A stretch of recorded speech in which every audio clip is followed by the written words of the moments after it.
I'm here with KSPB 91.9 and Mr. Zaza Pachulia, and we're just going to ask him a few questions about his experience playing professional basketball.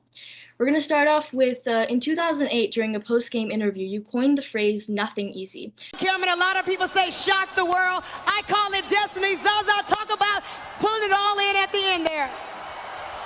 Nothing easy. Nothing easy. We're going to game 7, baby. Game 7.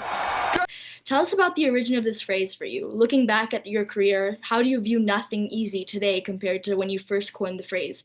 Has its meaning evolved for you over time? Amaya, this is one of my favorite subjects to talk about, to be honest, because when you look at my career, my life, what it took to get there, where I was dreaming, and every single day, to play in NBA, enough about the journey and path, and the challenges and difficult times they had, and the resilience. You gotta have a resilient character. Everybody was talking about how Boston Celtics would, sweep us 4-0 in the first round. They were obviously number one seed in Eastern Conference, and us as Atlanta Hawks, the young Atlanta Hawks, was number 8 seed. And whole internet was talking about, it was going to be easy ride for the Celtics, and we ended up winning Game 6. So series ended up being 3-3, and I think it was so authentic, those two words that came out of me. Nothing easy. Nothing easy. Nothing easy. So it was very authentic, and of course, when you add my accent and my personality as well, it kind of made it funnier. But there's a lot of meaning inside. Like I don't care the funny part. I just more care about and look at it like how meaningful it was and how much it meant for us. Yeah, you mentioned a lot of your good friends who you made on the team. Do you have anyone who was your go-to buddy to sit next to on the plane or the bus? Yeah, so with Warriors, I'll tell you, with Warriors, it was Steph, Clay, myself, and our assistant GM, Johnny West, so 4 of us.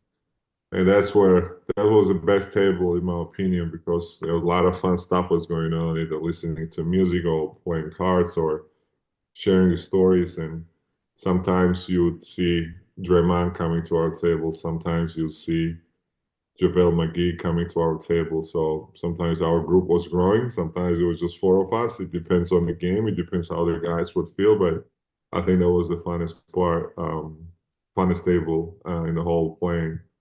Um, and by the way, our planes were like more custom, talking about like table in in the plane. But yes, there were a couple tables out there, because obviously when you travel, when you play 82 games, it's not quite is not as much as what baseball season has, like over 100 games, but still a lot of games in NBA, and you want to make sure you travel the way the next day you still wake up and not feel as tired, and still you still need to perform and play another NBA game. So that comfort, you know, I think players deserve the comfort to have, and not to go through regular um, airports and process, and just be more easier than more efficient, basically. Move away from basketball, you mentioned that you're very passionate about other sports as well, and that you've recently taken up paddle. If you had to swap sports with someone for a day and basketball or paddle wouldn't be an option, what would the sport be, and do you have someone in mind who you would swap with? Yeah, listen, I think football, I mean, we call it football. Like in America, they call it soccer. So soccer is like number one sports in the world. Um, Even though it's hard for me to admit, but that's the reality. And when I was growing up as a kid, my dream also was to play soccer. And I did play soccer from 7 to 9 when I was 7 years old, and played for 2 years. And one day, coach actually told me, "Son, you're playing the wrong sport. You should play basketball." So, that moment, I think that changed my life. That was the like greatest pain I ever got, and because it was painful, because I was a kid, I was 9 years old, and it was so hard for me to listen. Like, what? Like that means I'm not gonna play the soccer anymore. And but whole story was like, no, actually, it was great for me. So as a kid, you don't necessarily understand, right, what the message is and what is motive of the message is, and what the recommendation is. Like I thought that coach was telling me like I was not good enough, or I just should not play the soccer. But that's number one sport. So my favorite player in soccer is Messi, Lionel Messi, the Argentinian, megastar. I'm not even calling it superstar. So I'll definitely would be in his shoe um, for a day if it's possible. Oh my gosh, since I'm a foodie, Amaya, like I like diversity, and like thankfully and gratefully, especially since I've been playing NBA, I can afford trying different types of food every single night. Like last night, for example, it was my son is an amazing cook, older son. He's an amazing cook. He's only 16, but he's really, really good. He loves it. He's so passionate about cooking and watches so many shows on YouTube.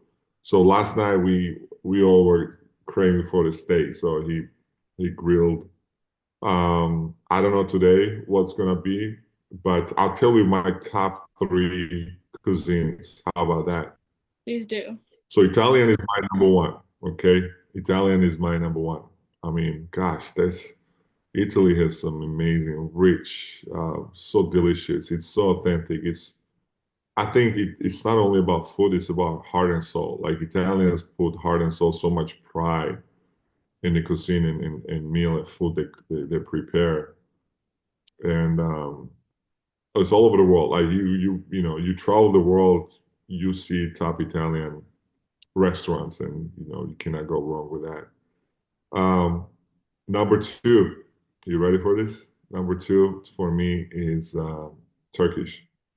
Turkish Mediterranean. I never been to Lebanon, but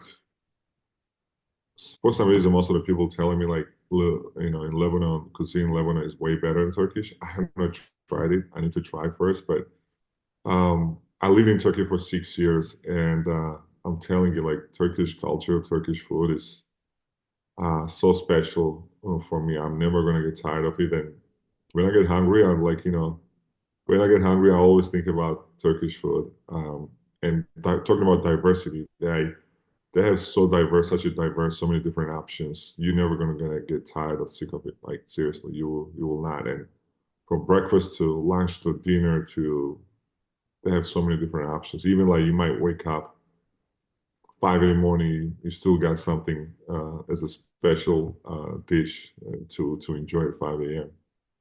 And my third option would be Japanese. Listen, we live in Bay Area. A lot of sushi, amazing sushi restaurants, and I quite visit them a lot with my family, with my friends.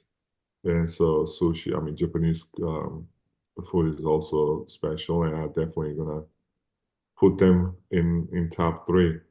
So same time as some other because other options that I know couldn't make it. I hate to not to put them in top three, but end of the day, I only got three Yeah. spots.